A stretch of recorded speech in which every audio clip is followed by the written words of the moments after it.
Well, radiation is something that has a bad connotation. Many people are afraid of even the word radiation. Did you know that there's a kind of radiation that you just cannot live without? Yep, there really is. And that radiation, of course, comes from the sun. Now notice, when God had made our world and darkness was upon the face of the deep, He said, "Let there be light." And there was light, and God saw the light that it was good. Something's happened to our world. A lot of people have fears. A lot of people have anxiety about even being outside in the sunlight. But we're going to show you the incredible blessings that await those who understand the truth. When man was created, he was created to live out of doors.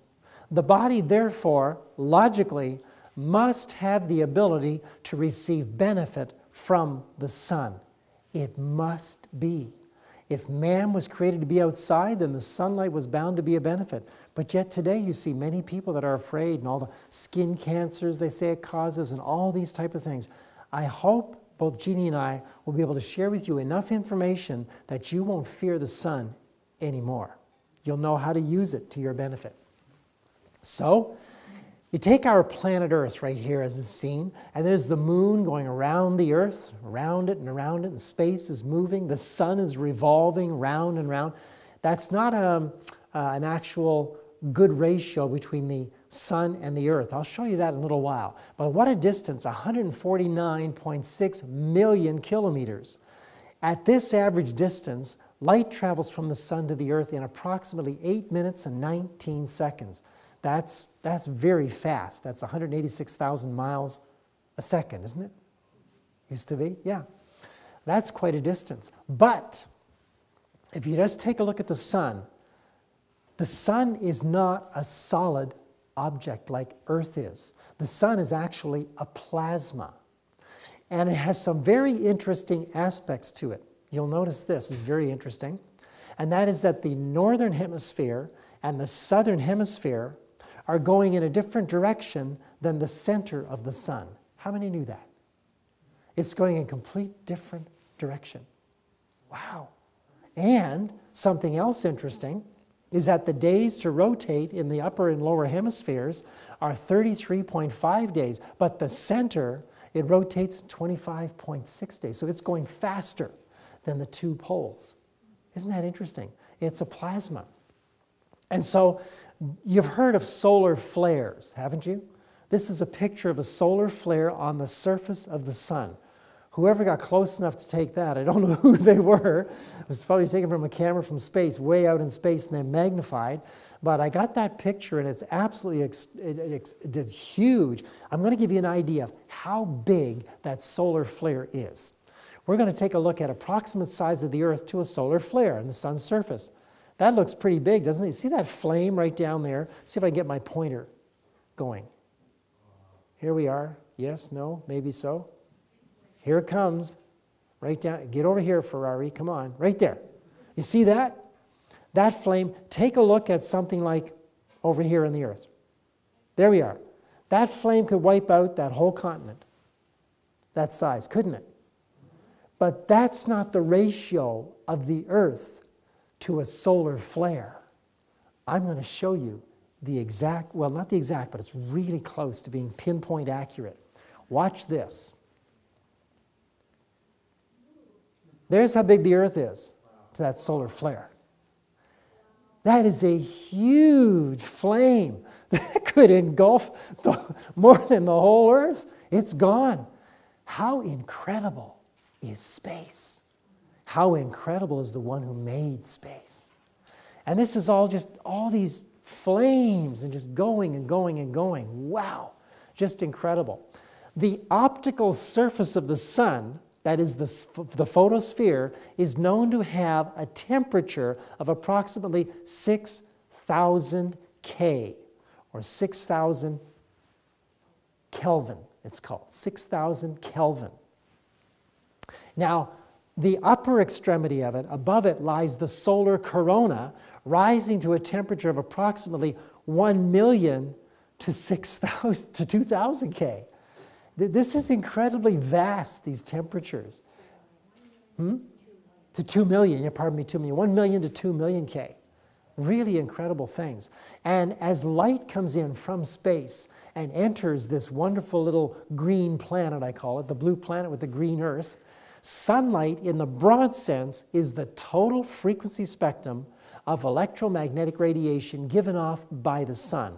On Earth, sunlight is filtered through the Earth's atmosphere, and solar radiation is observed as daylight when the sun is above the horizon.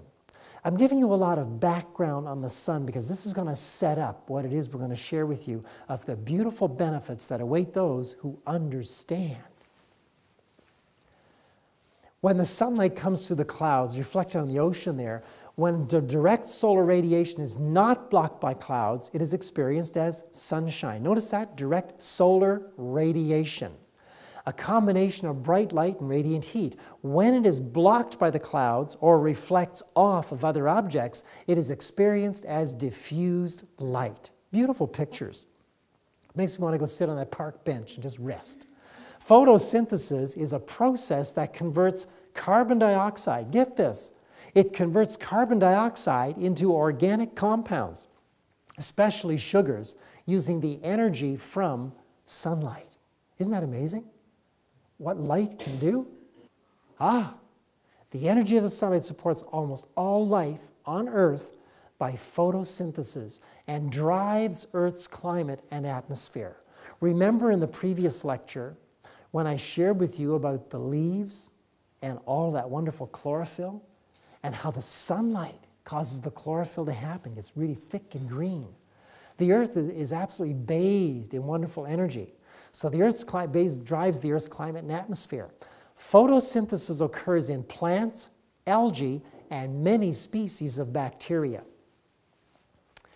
Beautiful field. The existence of almost all life on Earth is fueled by light from the sun. I take a look at those wonderful vineyards just sweeping right across the coast of California there. The wonderful fruit trees and all the things that are dependent upon sunlight for growth. You know, we're dependent. All these things grow outside and they're flourishing and the animals are having a good time. Why is it that we're not doing so well? Have you thought about that? How come everything else needs the sunlight, but we got to, be careful, put on the SPF, so on and so forth. How come? What's going on? Well, you're going to learn some stuff tonight that really help you to understand what's going on. So, when sunlight strikes the skin, it begins to produce vitamin D. A nice little young girl there in the field just having a good time in the sunlight. And it's so good for us. It really is. So I'm going to show you something really interesting here, and that is that vitamin D3 is produced in the skin of vertebrates after exposure to any light in the ultraviolet B wavelength, whether from the sun or artificial sources. And you notice up there the little purple insignia, the UVB. That's the frequencies right there that best benefit the human body. And you notice as you follow it down, you'll see 300 nm and so on and so forth. And you got UVB, UVA, UVC, your ultraviolet light that we cannot see. All that lighting spectrum is so important, but our benefit is in that UVB pale purple type range right there. That's the type we want to get on our skin. And even once this light penetrates your skin, it alters the composition of a skin compound called cutaneous 7-dehydrocholesterol. This alteration results in the creation of vitamin D3. Colorado State University reports that because vitamin D can be derived in this manner, as well as from outside sources, scientists do not consider it a true vitamin. That's because it doesn't come in something. It's made, it's created. Almost like a vitamin B12. Vitamin B12 is actually a bacteria that is made in the jejunum of the small intestine. It's synthesized by the human body, and it's made in your mouth overnight if you're a healthy person. It's a bacteria. If you brush your teeth in the morning, it's going to wipe out. Like if you brush your teeth before you have your meal, it's going to wipe out the bacteria. So you want to keep that in mind. Anyway, it's not considered a real vitamin by them, but that doesn't change its effect on the human body. The skin contains cholesterol known as 7-dehydroxycholesterol. When UVB light contacts the skin, some of the cholesterol converts to vitamin D3. D3 can also enter the blood through food supplements. You can buy these capsules that'll have vitamin D3, could be in 2,000 IU, so on and so forth, different levels of input you can get. But it's actually a real blessing. Vitamin D also occurs naturally in a small range of foods. You know, as an example, sunflower seeds. Ounce for ounce, sunflower seeds have more vitamin D than fish oil. Not many people know that. Figure they got to get it from the fish oil. In some countries, staple foods such as milk, flour, and margarine are artificially fortified with vitamin D. And it is also available in supplement form. Light-exposed mushrooms may provide up to 100% of the recommended daily value of vitamin D. Isn't that amazing? Didn't know that before. I look at these portobellas and I just say, there's a sandwich waiting to happen. These things are fantastic. Right? If you season them right and you put the right oils, natural oils on them, sometimes they use Sacha Inchi oil or organic olive oil, and just flavor it up a little bit. Oh, it tastes so good to me. And it's so good for you. It really is. And so, another click, we got it. Vitamin D3 is transported to the liver where it is converted to calcidiol. That's from the skin. Once it enters the skin, it goes right to the liver. Isn't that interesting? There's the calcidiol molecule right up there. And the calcidiol molecule is sent from the liver to every organ and tissue in the body where it is converted into calcitriol, the active form of vitamin D. Now, vitamin D is carried in the bloodstream to the liver where it is converted into the prohormone calcidiol. Circulating calcidiol may then be converted into the biologically active form of vitamin D, either in the kidneys or in the immune system.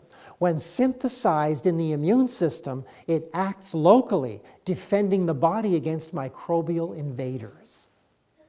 Isn't that, do you see what sunlight was meant to do for you? It's absolutely incredible. But now take a look at the kidneys, for instance. When it happens in the kidneys, rather fascinating. All the little nephrotic membranes just get so active.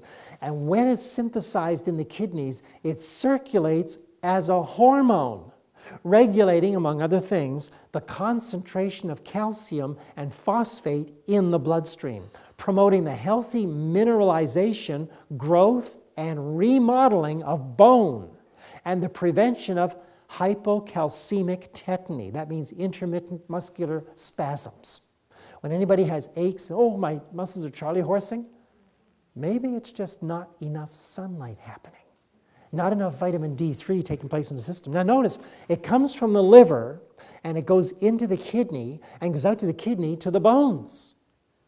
Now what a fascinating system. My mind is boggled by it. And then it becomes super in the bones, making the bones thicker, stronger, with more calcium. Fascinating stuff, isn't it? Okay, Jeannie's going to come up and she's going to show you some scientific findings and sunlight. Okay, so you've been learning lots of things about sunlight. I'm excited to share with you the research on sunlight, and I think by the time you hear what we have to share with you on that, you will all want to move to a different province, or at least to a different part of BC where you get more sunlight. I heard it rains a lot here, so. Scientific findings and sunlight. Let's take a look here and see what we have. If everyone in the US received enough sunshine, look at these statistics, you would have 200,000 less incidence of cancer per year, 63,000 less cancer deaths per year. Isn't that incredible? If we only would receive enough sunlight, that many cancers. This is just the US. We're going to see some world statistics here pretty soon. Adequate sun exposure worldwide could prevent 250,000 cases of colorectal cancer per year, 350,000 cases of breast cancer per year.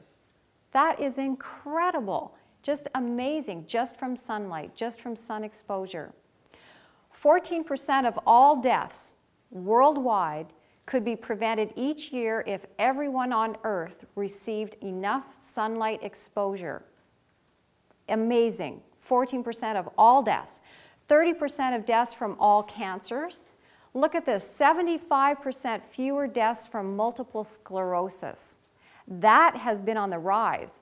And a lot of patients come to us with problems with MS. And look at that, 3/4 of all the cases of MS could be prevented with adequate sunlight. That's incredible. You may even have friends or know people that are struggling with MS, and this is something that you could recommend to them, is getting more sunlight exposure.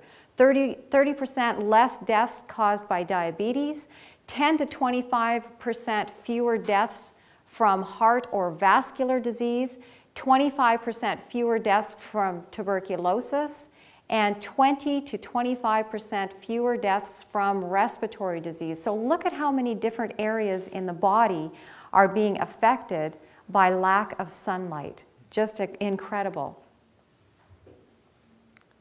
See if this is going to work for me here. Now, according to Zoltan Rona, he's a medical doctor, vitamin D deficiency and insufficiency play a role in causing 17 types of cancer. 17 different types of cancer, especially the breast, colon, and prostate, as well as autoimmune diseases like birth defects, chronic pain, depression, especially seasonal affective disorder, diabetes, both type 1 and type 2, fibromyalgia, heart disease, hypertension, MS, we talked about, muscle wasting, muscle weakness, obesity, osteoarthritis, osteoporosis, periodontal disease, and stroke. Isn't that something? That's from the research that he has come up with, and this is from, the source is Vitamin D, the Sunshine Vitamin. That's a book that he's authored. Researcher Dr. William Grant, he shows as well, he's proven that in America, increased sun exposure would result in 185,000 fewer cases of internal cancers every year and 30,000 fewer deaths, specifically cancer of breast, ovaries, colon, prostate, bladder, uterus, esophagus, rectum, and stomach. Just amazing. And again, this is coming from Dr. Hollick's book, UV Advantage. If you take a look at it, we have exchanged these surroundings, outdoors, if this little clicker is going to work for me tonight, for these surroundings. So we've changed from this to this. We've exchanged this workplace for this workplace here. Maybe we can just slide that forward a little bit here. We've exchanged this life. We've exchanged it for this life. And we've exchanged this job for this job. If you think about the exchanges that we have made, if you see how we've exchanged one type of workplace for another workplace, one type of a job for another job, you will see that we have an absence of sunlight that is taking place. We've moved from out of doors, indoors. And as we've moved indoors, we see all types of disease escalating. Diseases that were not that common when we were out of doors. We see all these things starting to take place.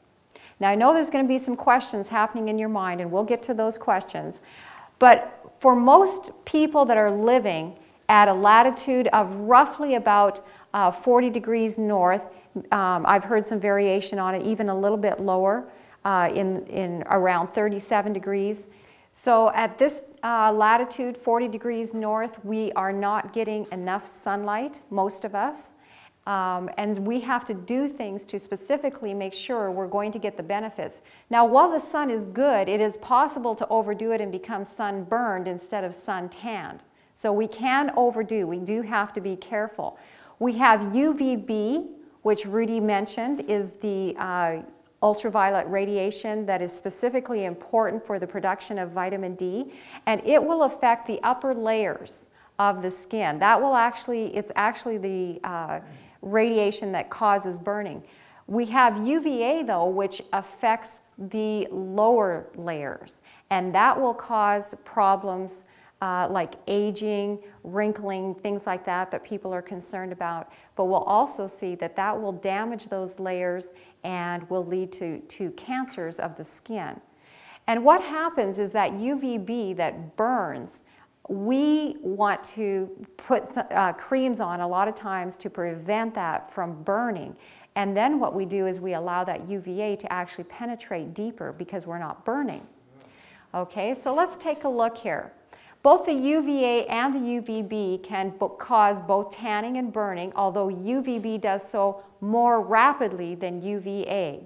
UVA, however, penetrates the skin more deeply than UVB and can cause wrinkles and premature aging. UVB is the wavelength that stimulates the production of vitamin D in the skin. So that is the wavelength that we need. That's the necessary wavelength. Because UVB is also one of the wavelengths that causes sunburns, wearing sunscreen actually blocks your body's production of vitamin D. Look at this, a sunscreen of only 8 SPF will reduce your vitamin D production by 97.5%. Isn't that incredible? And a lot of people wear an SPF factor much higher than that. So an SPF 15 sunscreen will reduce it by 99.9%. Isn't that amazing? So we don't want to be wearing these sun protection factor creams, because they're preventing our bodies from producing that very important, necessary vitamin D. Sunscreen inhibits an enzyme in the skin which makes nitric acid, which one of its functions is to inflame the skin. Without reddening, more sun exposure is enjoyed, but this is damaging the skin and increasing the risk of skin cancer and premature aging, and you can see why that's taking place. If we're not burning, we will stay out there longer, won't we? And that allows then the UVA to penetrate deeper and cause these problems. Most sunscreen contains toxic chemicals, and we're going to look at some of those toxic chemicals. You're going to see what they do. The main chemical used to filter out UVB light, look at this, was found to kill mouse cells even at low doses. And ironically, it was shown to be particularly toxic when exposed to sunshine. Isn't that incredible? So we're putting on something to prevent burning from taking place, but the main chemical in this sunscreen is actually more toxic, particularly toxic when it's exposed to sunshine. And we're putting that on our bodies. And a lot of times we're putting that all over our little children. Now, sunscreens provide little free radical protection and protect only the outer layers of skin from burning, while leaving the inner layer vulnerable to damage. The inner layer is where melanoma is initiated. That's actually where it's initiated. Several studies make a case that UVA penetration allowed by sunscreens may lead to melanoma. And in fact, it's very interesting. I don't have the research up here to show you, but it's very interesting. If you take a look at the cases of melanoma, you will find that they are predominantly in areas not exposed to the sun and on people who are not out in the sun. Isn't that interesting? While we do have this problem happening from overexposure to the sun, where the UVA is penetrating and damaging those lower layers, that the more worrisome part for melanoma is when we are avoiding the sun. When we're actually inside and we're not getting that good vitamin D production, our risk of melanoma is increased. And most people think it's the other way around. Most of us are afraid to go out in the sun. We've been told we have to be careful, stay out of the sun, because we're increasing our risk of melanoma. But actually, you are increasing your risk greater by avoiding the sun, staying indoors. Isn't that interesting? Very interesting. But we need to do it safely, and I'm going to show you how we can be out in the sun safely, because obviously we don't want to overdo. We don't want to become burned. Sunscreens are less effective at preventing sunburns than conventional wisdom would imply, and studies show that they do not protect against melanoma. Sunscreens also facilitate the skin's absorption of pesticides. Isn't that something? So we're going to actually make our skin more susceptible for the absorption of pesticides. Let's take a look at some of the chemicals now that are found in sunscreen, a couple of them. The Environmental Working Group has compiled an interesting number of studies regarding the potential harm done by the chemicals in sunscreen. One of the key chemicals, oxybenzone, let's take a look at this one. The Center for Disease Control in 2008 released a study showing that 96.8% of Americans at age 6 are contaminated with oxybenzone, and that women were 3.5 times as likely to have high concentrations as men. The authors suggest that the greater use by women of personal care products, most of which contain sunscreens, is the reason for their higher degree of contamination. A remarkable 9% or more of the applied amount of oxybenzone used in 588 sunscreens and in 567 other personal care products is absorbed through the skin. So we are absorbing this toxic chemical in our bodies. Now, pregnant mothers exposed to oxybenzone gave birth to babies with low birth weights, which programs the developing child for greater risk of heart disease, hypertension, type 2 diabetes, and other diseases in adulthood. Furthermore, when exposed to sunlight, as it is in dominant use, the chemical becomes a potent allergen, isn't that something, and forms free radicals that disrupt cell function, leading to a number of diseases. So we're putting this sunscreen on with this very toxic chemical in there, which is becoming more toxic when exposed to the sun. It's supposed to be protecting us. That's just terrible. There's also gender-bending chemicals in sunscreens. Sunscreens have the potential gender-bending characteristics. They increase estrogen and decrease testosterone in men, and may be partly responsible for the nearly 50% reduction of sperm count in the last few decades. A 50% reduction, that's incredible.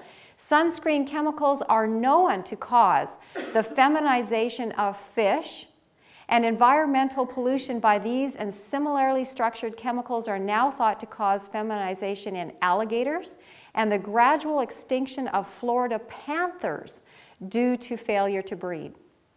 Isn't that amazing what is taking place? A toxic chemical, we don't want this in our bodies. We certainly would not want to be putting it on our skin.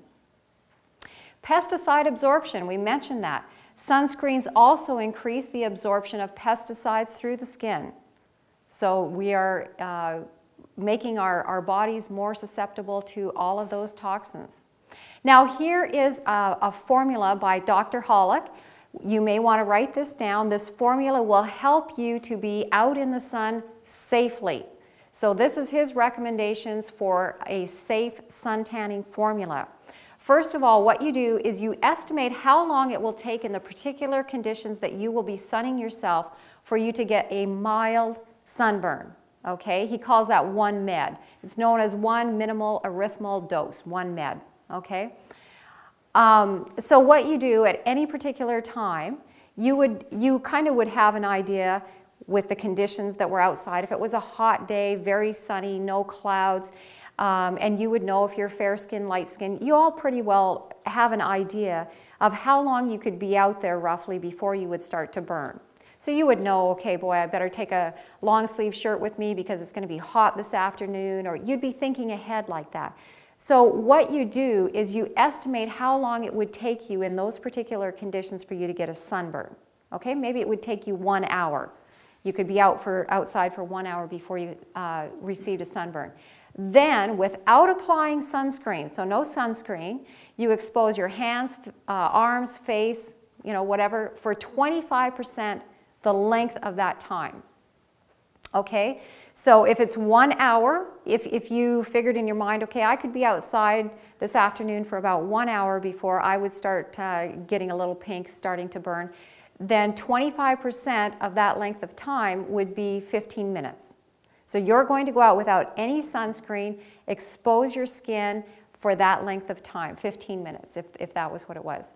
That amount of sun exposure, this is what he says, that amount of sun exposure 2 or 3 days a week enables the body to make enough vitamin D to keep healthy. Okay? You don't need to be out there all afternoon or all day to make enough vitamin D to be healthy. It's just going to depend on what your one med would be for you particularly. Of course, skin tones are going to, or skin types I should say, are going to change how long it would take you to burn. If you had darker skin, maybe it would take you longer. Maybe someone who is fair skinned, they would burn in a much shorter time. So for that person, they may only need to be out there for 5 minutes. Maybe you would need to be out there for half an hour. Okay, so you'll be different depending on your skin type. He says that if you follow this guideline between May and October, you will make enough vitamin D to last you all winter. So in his research, he feels that you can actually make enough vitamin D to last all winter. Now, some other researchers feel that you may need to take a supplement through the winter months, but either way, if you follow this, you can still take yourself a supplement through the winter months, or we'll talk about some other ways too, things that you can do just to ensure through those winter months that we get adequate vitamin D. Even without sunscreen, UVB light is not always strong enough to stimulate vitamin D production due to the time of year, time of day, pollution, and even weather conditions. So we mentioned time of year. For those of us that are living in the latitude that we're living at here, we are going to not be making very good vitamin D production through probably October, November into April, May. I don't know when your rain stops out here and you get some good sunlight, but whatever the months are that you're working with, you're going to have a particular time of the year for yourselves where vitamin D production will not be good because of the time of year. Time of day. UVB light is at its strongest between 10 and 2, the hours of 10 and 2. So ideally, we might want to get outside during those hours. If you're at work or something, maybe you can take your lunch and sit outside and just have, 15, 20 minutes or something sitting in the sun getting your vitamin D. But that would be the best time to try to get out there to stimulate your production of vitamin D in your body. And of course, weather conditions, pollution, things like that are going to affect the amount of vitamin D that we're going to make from the UVB. Now, Ellen White had this to say. She said, there are but few who realize that in order to enjoy health and cheerfulness, they must have an abundance of sunlight, pure air, and physical exercise. We talked about exercise on a previous lecture. You got to hear about that. But she's saying here, an abundance of sunlight. Isn't that something? So even back then, and that was 1871, she recognized how important that was.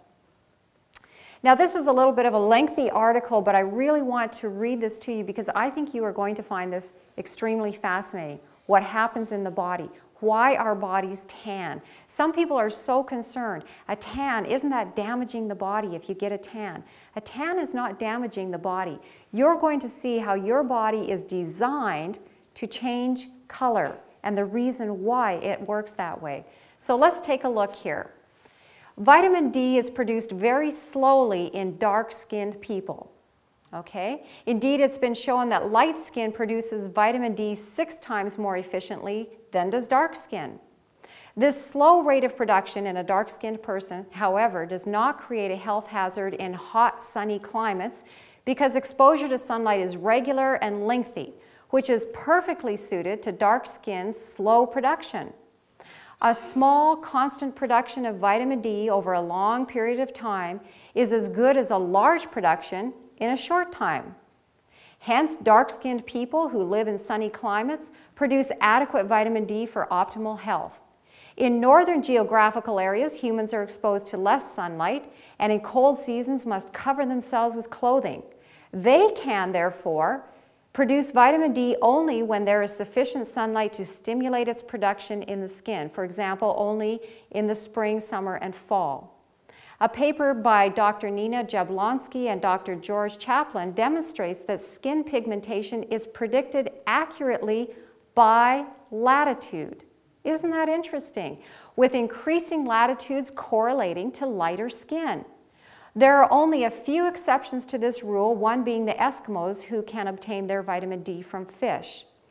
The farther north the latitude, the shorter is the season for receiving vitamin D producing sunlight.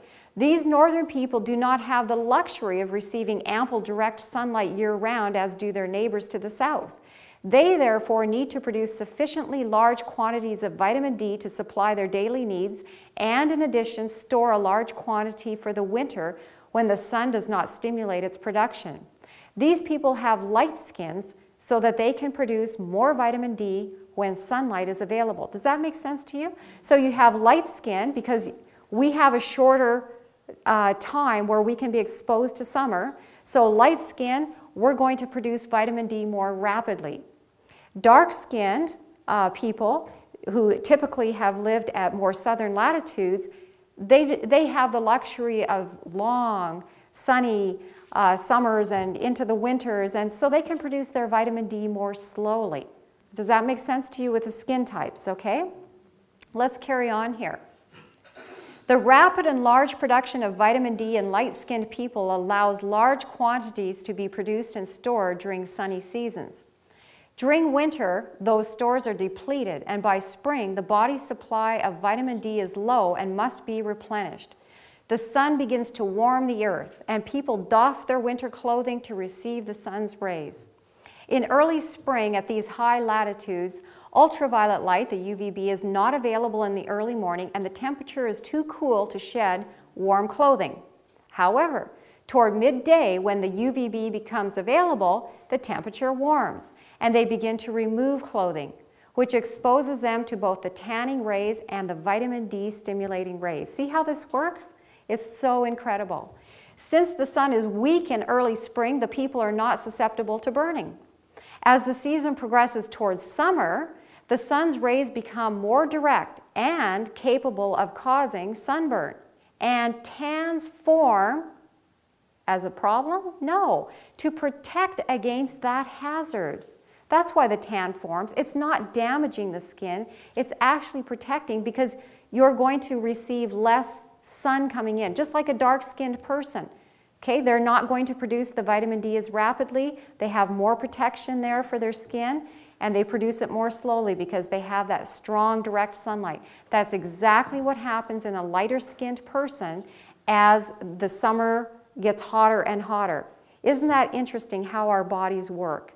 And I know a lot of people are concerned that, you know, a tan is actually damaging your skin. It's not. It's actually protecting. It's the way the body is working to protect it from too much exposure that could be harmful.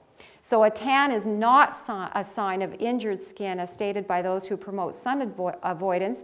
It is a sign of protected skin. Then as the sunlight subsides during the late summer and fall, the tan becomes lighter. So the skin soaks up as much UVB as possible in order to produce the maximum vitamin D achievable. As autumn comes, the early morning temperature cools and the clothing goes back on during early morning outdoor activity. However, at midday, the temperature becomes comfortable enough to remove warm clothes, thus ensuring that the people have the benefits of the diminishing amount of UVB. During this time of vitamin D production, the quantity produced above that needed for daily use would be stored for winter. This system is a cycle similar to that of the bees that produce honey and store it in order to live in the season when the flowers do not bloom. Isn't that so incredible how God has designed our bodies to operate? Dr. Grant points out, however, in the far north, vitamin D winter is several months long and storage is not sufficient to last until the return of vitamin D summer, so that's in the farther north. Dr. Grant points out that the half-life storage time for vitamin D is only 1 to 2 months, so it's necessary for people in the very far north, such as Inuit, to obtain a sustained source of vitamin D. So fascinating to me when I read that, and I thought how God has created our bodies to work.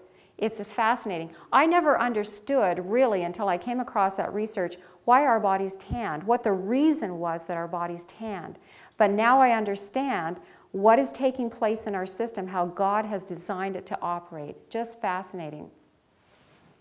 Now here's some research. This actually comes from Dr. Ernest Wellman. He's an MD. This was written back in 1875.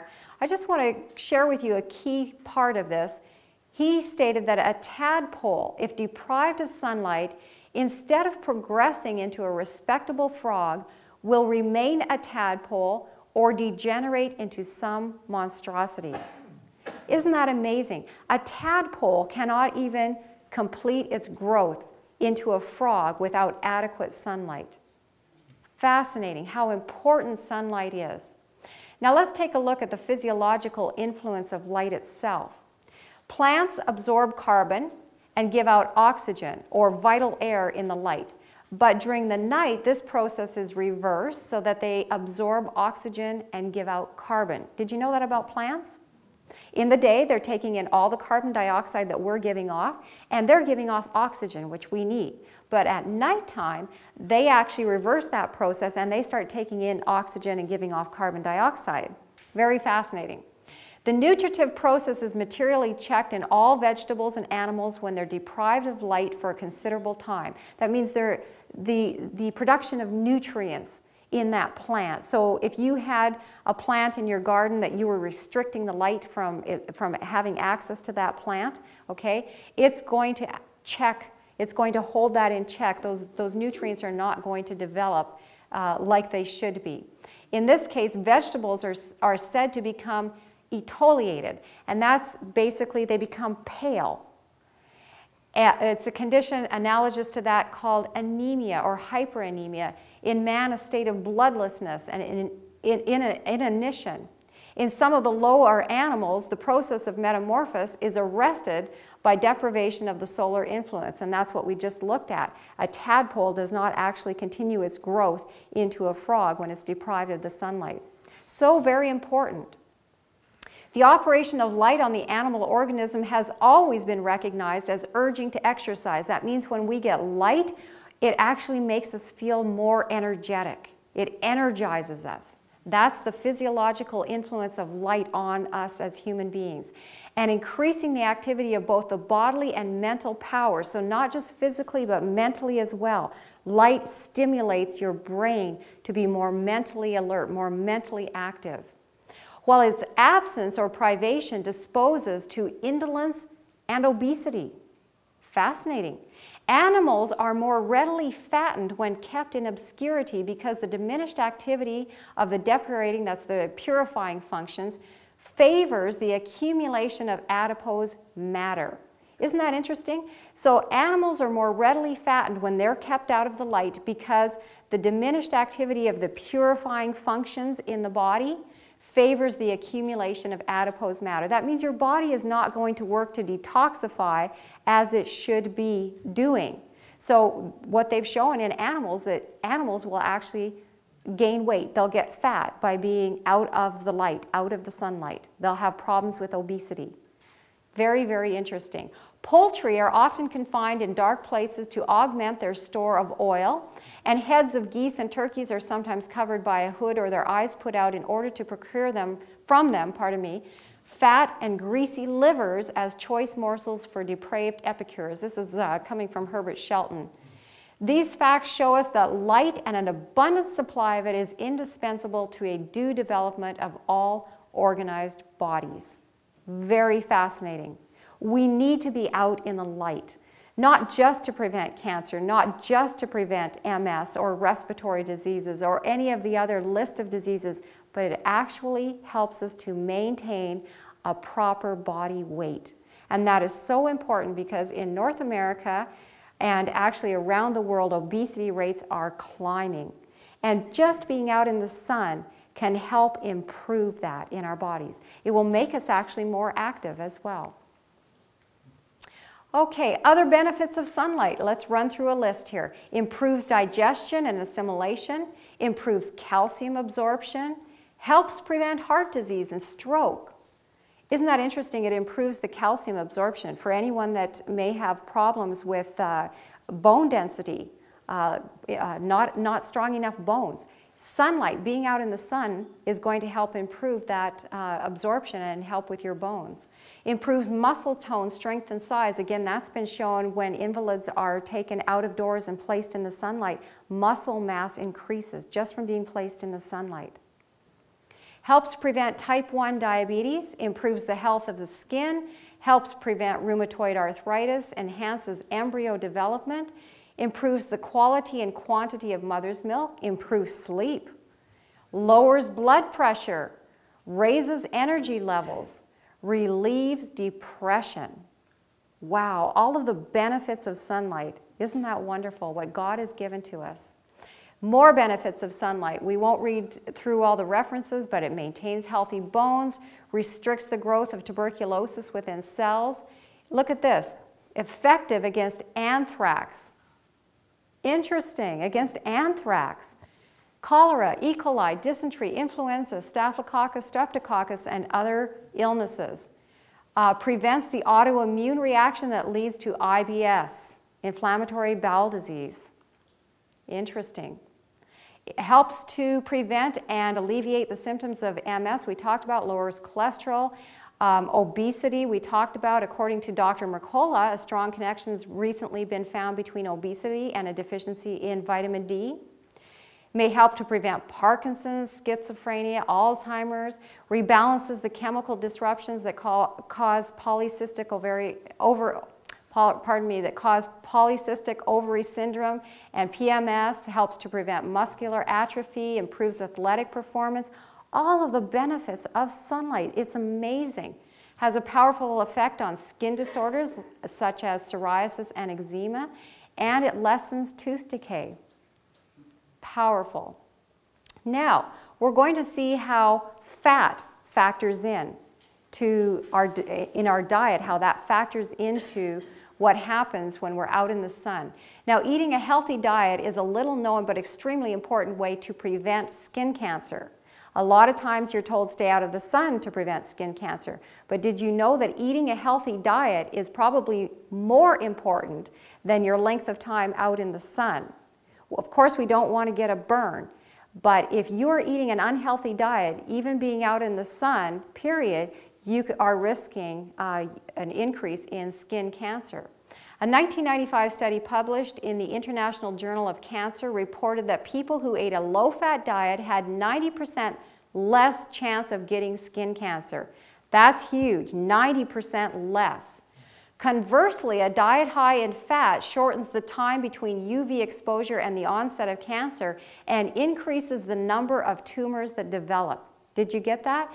So a high-fat diet is actually going to shorten the time between the UV exposure and the onset of cancer. That means there's going to be a shorter time before that skin cancer develops, and it's going to increase the number of tumors that develop. How important that we are very careful with the quantity of fat coming in, but you'll also see the type of fat is also very, very important. According to the same article, the magnitude of the dietary effect is almost directly related to the amount and kind of fat consumed, and of course saturated fat appears to be related to skin cancer. The use of natural whole foods builds healthy cells and an active immune system and provides the right kind of fatty acids in the skin to react properly with sunlight. You would remember from a previous presentation that we did when we talked about the reasons why we eat foods, and one is for fatty acids, and Rudy showed you the difference between whole foods and processed foods or denatured foods. One has fatty acids, one has fats. Big difference. A carrot has wonderful, healthful fatty acids. And for those of you who have ever juiced carrots through your juicer and you see that lovely orange that doesn't want to wash off of there, that is from the oils in the carrot. That is good oil, good fat for our body. But if we denature our foods, if we do things like frying, deep frying for sure, or using nutritional oils for heating, we actually then end up with toxic fats coming into our bodies. Sunlight is only beneficial when these conditions exist, when we have healthy cells from good fatty acids coming in.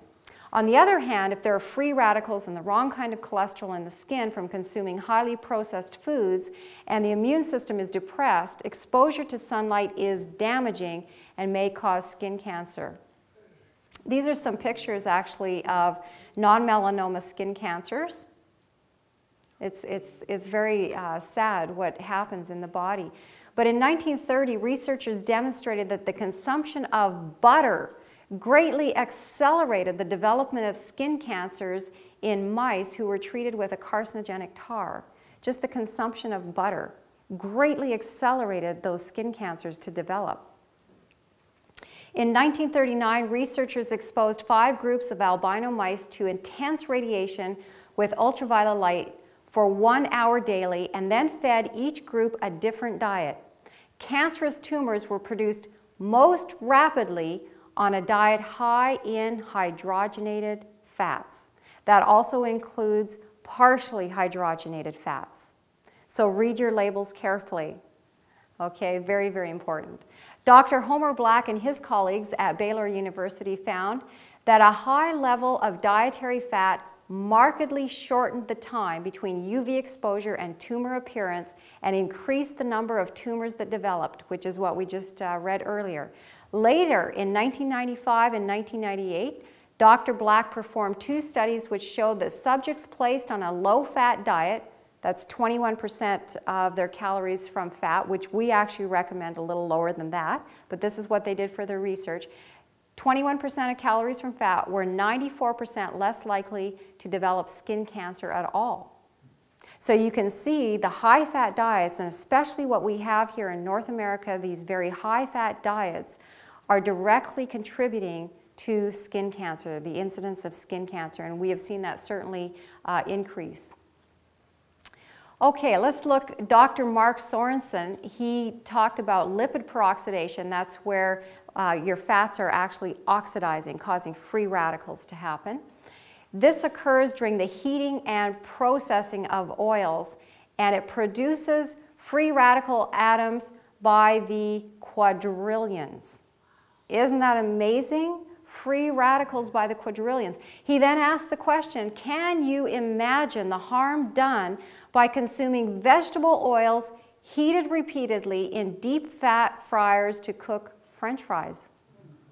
You know, a lot of times vegan vegetarians come to us and they say, well, I'm a vegan vegetarian, but I'm sick, and they have legitimate health problems happening. But as we analyze what the foods are that they're consuming, they may go to McDonald's or KFC or something and buy these deep-fried, French-fried potatoes. We're going to talk more about those potatoes when we get to our topic on genetically modified foods. You'll learn more about that. But they're consuming these, but look at what's happening and how this can be directly contributing. You can be a vegan vegetarian and still be putting very unhealthy foods into your body. Potatoes, if they are deep fried, and especially if they're being deep fried in these fats that are being constantly reheated, imagine the damage that is taking place in your body, the free radicals, the quantities of free radicals coming in. The cigarette, this is what he says, and I find this so appropriate. The cigarette has been properly labeled a cancer stick. And that appellation, he says, may also be appropriately applied to the deadly French fry. In addition to plugging arteries, these oils find their way into the skin where the sunlight further damages them. It is no wonder, he says, that in Dr. Black's research, which we just took a look at, lowering the fat content to 21% of calories lowered the incidence of skin cancer by as much as 94% because these very toxic oils were not now coming into the body. But isn't that something? That's the cancer stick. The French fry can have the same name given it. Omega-6 fats such as corn oil and other commercial vegetable oils seem to be the most carcinogenic, and omega-3 fats such as those contained in flax oil, hemp seed, walnuts, and dark green leaves inhibit the formation of skin cancer. Very interesting. So your corn oil, your other commercial vegetable oils, which a lot of times, by the way, those oils that say just vegetable oil, they do contain cottonseed oil. And we're going to look again when we get to our topic on genetically modified foods. You're going to see how that is something that is highly genetically modified. So, you know, there's other health concerns as well that you need to be aware of there. But those seem to be the most carcinogenic. Very, very interesting. The primary dietary method of protecting against skin cancer is to lower the toxic fat content of the diet. If a person insists on eating toxic fats, the skin will be damaged by sunlight. So we need to be very careful. Now let's take a look at melanoma. A review of all research on sunlight and melanoma up to 1997 showed that burning at any age increased melanoma risk 70 to 90%. That's a big risk, big increase in the risk of melanoma. And probably many of us here have received a sunburn at some point in our lives. I know I have, okay? So they're saying, you know, that this is actually going to increase your risk of melanoma. However, a recent study of the correlation between dietary habits and melanoma showed that individuals with the lowest intake of alpha carotene, beta carotene, cryptoxanthin, lutein, lycopene, these are all carotenoid antioxidants, had a 50% increased risk for melanoma. So if you're not consuming these wonderful foods that contain all of these carotenoids, you're increasing your risk 50% right there. Now, if you're consuming all of these, you're going to lower that risk. Even though you may have had a sunburn at some point in your life, put these wonderful foods in, these wonderful carotenoids into your body to help give you that added protection against melanoma. But isn't that something? By not consuming those foods, and if we look at the diet that a lot of people in North America, most people in North America are consuming, they are missing out on these wonderful foods. Most people are not eating vegetables. You would be surprised. Vegetables, very little consumption. People come into our office. Some people have a can of this vegetable or a can of that vegetable occasionally. You know, they're not getting the vegetables. And we talked to you about what happens when you heat the foods. So canning those foods, you know, you've lost enzymes and nutrients that have been destroyed.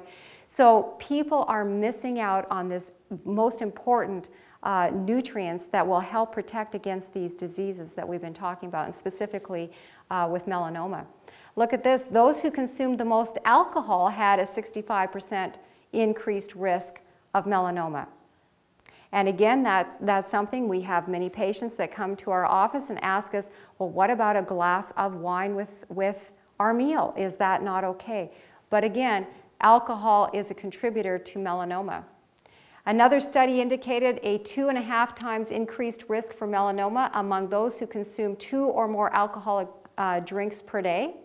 Melanoma and non-melanoma skin cancer are to a great extent preventable by what? Good lifestyle choices. So we can actually prevent this deadly cancer, these deadly cancers, by good lifestyle choices. Lifestyle trends during the past 100 years are partially responsible for the increase in skin and many other cancers. And these trends include, and you will probably notice these trends in maybe your own habits or those friends of yours, decrease in green, vegetable, and colorful fruit consumption.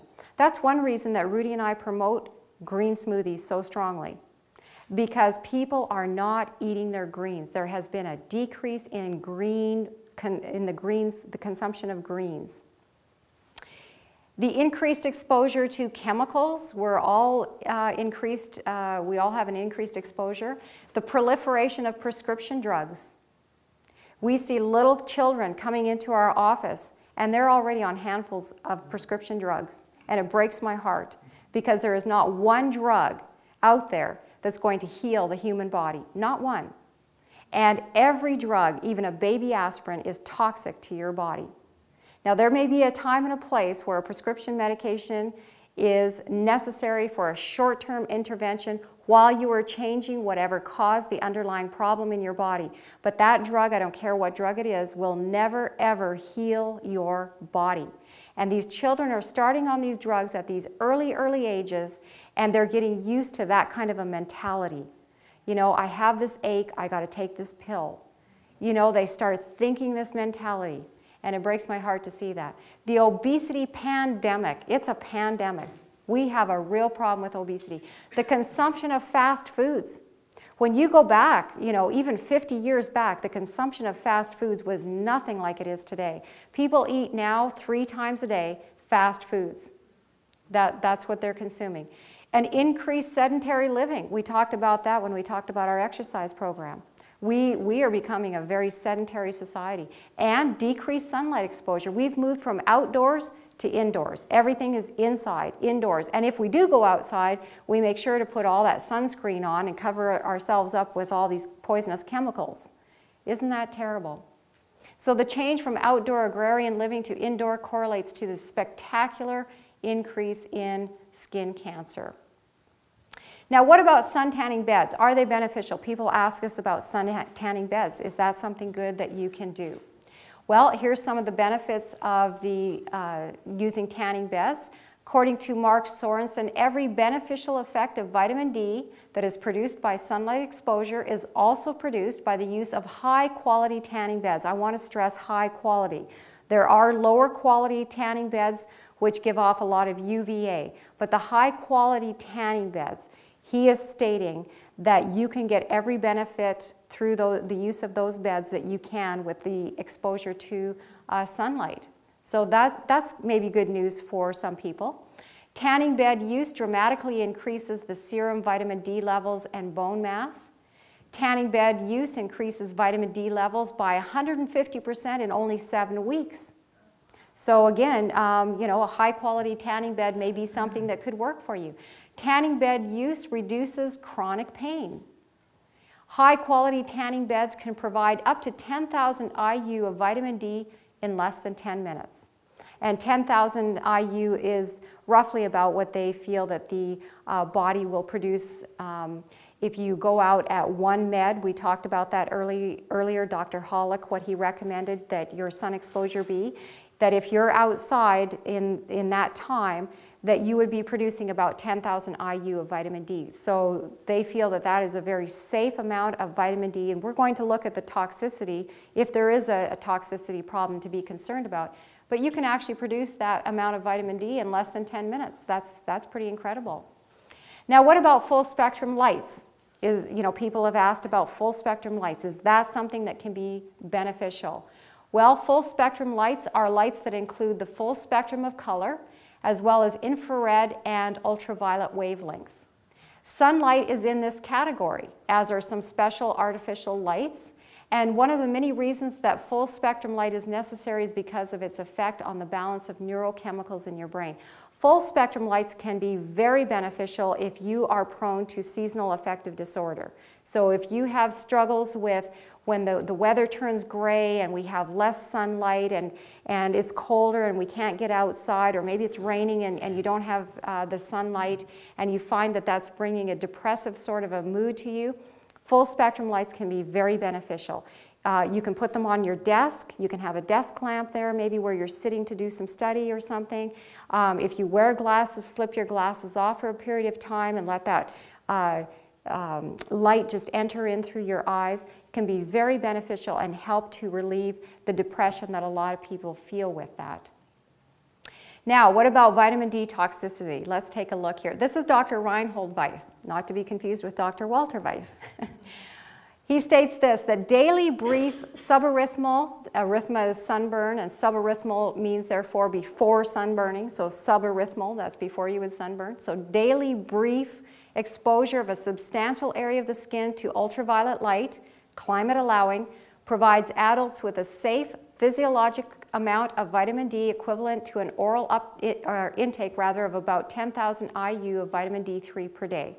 So he's saying that if you have that brief exposure to sunlight, you are going to produce this, from the ultraviolet light, you're going to produce vitamin D in the equivalent of what you would take in an oral uptake or intake of 10,000 IU vitamin D3 a day. So that amount of D3 they have found not to have any problem. Evidence from clinical trials show with a wide margin of confidence that a prolonged intake of 10,000 IU of vitamin D3 per day poses no risk of adverse effects for adults, even if this is added to a rather high physiologic background of vitamin D. That means even if you're out in the sun and producing vitamin D out in the sun, they still have not found any problem with taking 10,000 IU of vitamin D3 a day. Very interesting. I've seen research which was done on individuals with breast cancer, very aggressive breast cancers, where they were taking 50, 60, 70,000 IU of vitamin D3 a day, and those cancers disappeared. Now, I'm not going to recommend anyone to do that, and I'm going to make that very, very clear. I'm not going to recommend that you do that without being under a doctor's supervision. Simply because what you need to do is get your vitamin D levels checked regularly when you're taking that amount of vitamin D into your body. But I just found that very interesting research. So it shows that our bodies can take in a lot of this vitamin D. I would not recommend those high doses for lengths of time. But you can work with your medical doctor. You would have to have prescription to be getting that amount of vitamin D. But you can work with your medical doctor and have them monitor your vitamin D levels. What the test is that you ask for is called a 25-hydroxy vitamin D3 test, okay? 25-hydroxy vitamin D3 test. That's the test that you actually ask for. And they can test and monitor just to make sure that you're staying in a good range for your body. And what you are wanting to get is a range between about 55 to 65. That will be the range that you're looking for. So you'll ask them for that information. Now, carrying on with the vitamin D toxicity, in 1999, Dr. Vyth indirectly asked the medical community to produce any evidence at all that 10,000 IU of vitamin D a day was toxic, saying, "Throughout my preparation of this review, I was amazed at the lack of evidence supporting statements about the toxicity of moderate doses of vitamin D." And he added that if there is published evidence of this toxicity in adults from an intake of 10,000 IU per day, and that is verified by, that's the 25-hydroxy-D concentration, he says, I have yet to find it. So he's looked at the research. He cannot find any toxicity at that level of 10,000 IU a day. Does anyone know what's recommended, what the recommended daily amount is? 2,000. Well, that's been adjusted recently. Do you know what it was, though, for a long time? 400 IU a day. Then they bumped it maybe 800 IU a day. Isn't that amazing? Those amounts are not enough to give us what we need, the amount of vitamin D that we're needing, especially those of us living at this latitude and we are not able to get the sunlight through a good portion of the year. Okay, he carries on with the vitamin D toxicity, but I just want to show you here when they looked at the excess of it, he's stating that you would have to take the equivalent, it'd be the equivalent of a 110-pound adult taking 176 million IU, or that would be 440,000 of those 400 unit D3 capsules a day. That's what he's stating you would pretty much have to take before you started getting to some very toxic effects in the body. Okay, so most of us are probably not going to do that. But again, I just want to state that if you plan on taking high-dose vitamin D for any reason, anything above 10,000 IU, I would recommend that you just keep those vitamin D levels monitored through your medical doctor through that 25-hydroxy vitamin D test. Okay, that's the test that you'll ask them for. Okay.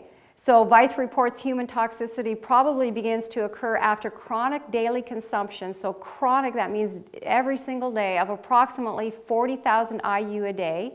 That would be 100 of those 400 IU capsules. Heavy sun exposure when combined with excessive supplement use is a theoretical risk for vitamin D toxicity. But he says if such a case has been reported, I'm not aware of it. So he's saying there is a theoretical risk there, but he has not been made aware of any reported case of toxicity. I would state, though, everything in moderation. Okay, here's some miscellaneous quotes on vitamin D that I thought would be very interesting for you to see. Dr. Hollick, who is known as a vitamin D expert, almost the vitamin D expert in fact, he says that when you ingest vitamin D, only about 60% of it sticks to vitamin D binding protein. But when you make vitamin D in your skin, 100% binds to the protein. So much better than if we have the opportunity, better to get out in the sun and make our vitamin D. That's always better than a supplement. Dr. Michael Eads says the danger of too much sun is minimal, but the danger of too little sun is enormous. And I think you've seen that with some of these statistics that we've seen. It's enormous. Dr. Richard Honecker says, I would recommend that every patient, every person in America get their vitamin D checked because so many people are low and the ramifications of having low vitamin D are so severe. John Mayer, Dr. John Mayer says, natural sunlight's benefits are not limited to vitamin D production. As light enters the eyes, photoreceptors convert the light into nerve impulses that travel along the optic nerve to the brain. These impulses trigger the hypothalamus gland to send neurotransmitters to regulate the automatic functions of the body, such as blood pressure, body temperature, respiration, digestion, sexual function, moods, immune and hormonal modulation, and circadian rhythm. Isn't that interesting how that works, how sunlight works? It's important. Dennis Mangan says this is like the holy grail of cancer medicine. Vitamin D produced a drop in cancer rates greater than that for quitting smoking or indeed any other countermeasure in existence. So fascinating. He's saying that there is nothing out there that has been recommended, nothing, quitting smoking, quitting drinking, any of these countermeasures to prevent cancer, nothing produced such a drop in cancer rates as the vitamin D production. So important that we get out in the sunlight. Hippocrates had this to say, whoever wishes to investigate medicine properly should proceed thus. In the first place, to consider the seasons of the year. And I believe that to be so important, so very, very important. Exercise and a free, abundant use of the air and sunlight would give life and strength to the emaciated. Comes from Healthful Living, page 230. The feeble one should press out into the sunshine as earnestly and naturally as do the shaded plants and vines. The pale and sickly grain blade that has struggled up out of the cold of early spring puts out the natural and healthy deep green after enjoying for a few days the health and life-giving rays of the sun. Go out into the light and warmth of the glorious sun, you pale and sickly ones, and share with vegetation its life-giving, health-dealing power. Isn't that something? Go out in the sunlight. Perfect cleanliness, plenty of sunlight, careful attention to sanitation and every detail of the home life are essential to freedom from disease and to the cheerfulness and vigor of the inmates of the home. Such important information. Exercise and a free and abundant use of the air and sunlight would give life and strength to the emaciated. These are all, this is all information that was given to God's people back many, many years ago. And Ellen White saw the very needed importance of being out in the sun, out in the fresh air. We have another presentation that we don't have together to give you this time, but it will be in an upcoming presentation that we'll be doing in the future. And it's all about the importance of fresh air. Fresh air, how important. But she saw how important these things are to go out and enjoy the nature, what God's given us. Truly, the light is sweet, and a pleasant thing it is for the eyes to behold the sun. That comes from Ecclesiastes 11, verse 7. I hope you have been blessed, that you have learned some interesting facts about the sun, that you won't be fearful to go outside and enjoy the wonderful sunlight that God's given us. Go out, make that vitamin D, leave off those toxic sunscreens and chemicals, and enjoy what God has given to be a blessing to you. Thank you.